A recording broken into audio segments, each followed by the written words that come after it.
Mr. Duffy, how are you? Made 14 million over the last 3 years from iPass here alone. General manager of grabbed my phone out of my hand. Why was I barred from Brafey House?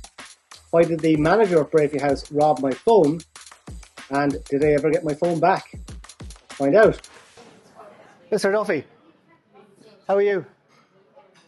How's it going? Mr. Duffy, you're the main shareholder of Brafey House, isn't that right? I know, yeah. Come here. There's some rumours going around that the hotel is going to be sold to the state in 2027. Is there any truth in that? No? Is there any truth in that? Cyril Duffy or any of the shareholders at that table could have very easily answered the question, ending all the rumours and putting local people's minds at ease. But they didn't. Welcome back to Brafey, by the way. You're living over in Malaysia now, is it? He's a bal man living in Malaysia here. Made 14 million over the last 3 years from iPass here alone. 14 million. You're the lead shareholder.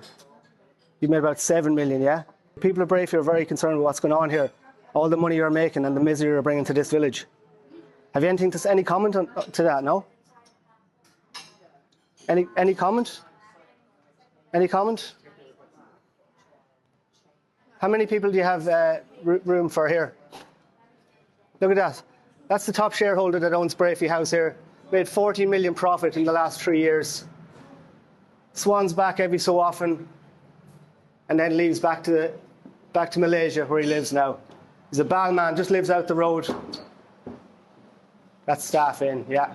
He doesn't come here too often, obviously. There you go. That's Cyril Duffy. After Duffy had ran off into the kitchen, I decided momentarily to return to the dining room and to ask those sitting at the table with Duffy one final question. Unfortunately, I didn't inform my associates what I was doing, and they didn't spot me heading back in. Excuse me, are you shareholders of Tyrolean Limited? No? No? Okay, thank you. You know he is. You know how much he's making from turning this place? What are you doing? Remember me? Hey, lads! I need my phone back. I'm not going anywhere without that phone. That's all right, please. In that audio clip, you can hear me asking everybody at the table if they too were shareholders in Tyrolean Limited that owns Brafey House Hotel, which they all denied. You then hear a voice say, "Remember me?" And this is the voice of General Manager of Brafey House, Wilson Bird, who had just walked into the dining room, snuck up behind me, grabbed my phone out of my hand using force, and ran out the dining room door into the grounds of Brafey House.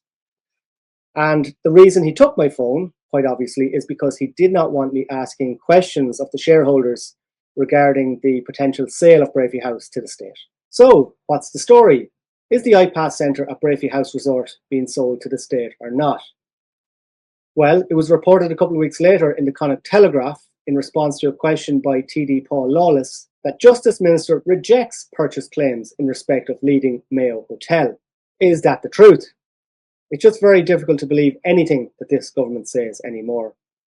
I suppose time will tell, but in the meantime, there still are concerns locally as to what the future holds for Brafey House Resort. Regarding the meeting that took place that night with all the shareholders and directors present, what was it all about? It must have been something important, I imagine, if the main shareholder, Cyril Duffy, had come all the way from Malaysia to attend. Now, if the meeting was not about the sale of Brafey House to the state, why would they not just have said that when they were asked? And that would have been the end of the matter. I don't know. You tell me. Now, the question I get asked literally every single day, I would say, is, did you get your phone back? And the answer is, no, I did not get my phone back. Here's the latest with that. As you probably know already, I called the Gardaí on the night in question, and they came and spoke to myself and to Wilson Bird. The following day, I went into the Garda station and made an official complaint. I also instructed my solicitor to contact Wilson Bird and to seek the return of my phone. Wilson Bird did not return my phone, but he did send my solicitor a brand new phone worth €1,500, which of course I did not accept, and a letter that stated the following. Further to your letter dated 24th of July last, I enclose a new phone, make Google Pixel Model 9 Pro XL to replace your client's phone. Yours sincerely, Wilson Bird. Signed, Wilson Bird. I very recently been contacted by the investigating guard here in Castlebar, who informs me that Wilson Bird has been formally interviewed and that a file has been sent to the DPP. The Gardaí are just currently awaiting instructions back from the DPP as to how to proceed. Once the criminal charges are dealt with, I do intend to take a civil action against Mr. Bird for the robbery of my phone and for all the personal information contained within it, and for all the stress that his actions have caused me. Following the incident, I received a letter from Gilmartin and Murphy solicitors of Kilchamaugh, who act for Tyrawley Limited, the company that owns Brafey House, and it stated that on the 21st of July, you confronted the owners and directors of Tyrawley Limited. Well, thank you for confirming that. And that you harassed them and acted in an intimidatory manner.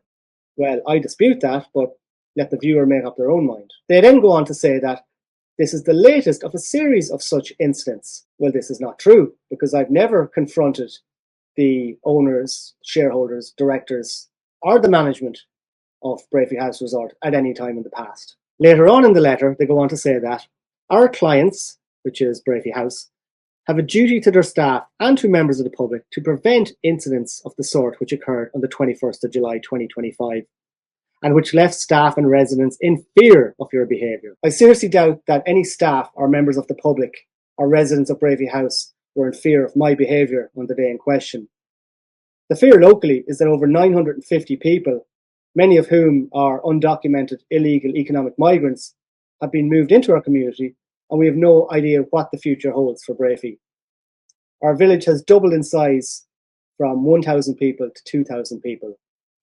And during that time, the Brafey Community Council, that's there to represent the local people, has gone missing. It's gone into hiding. We haven't heard from them at all in the last couple of years. They haven't held one public meeting regarding what's happening at Brafey House Resort. So I think it's time to ask for the resignation of the chairman of Brafey Community Council, MJ Reddington.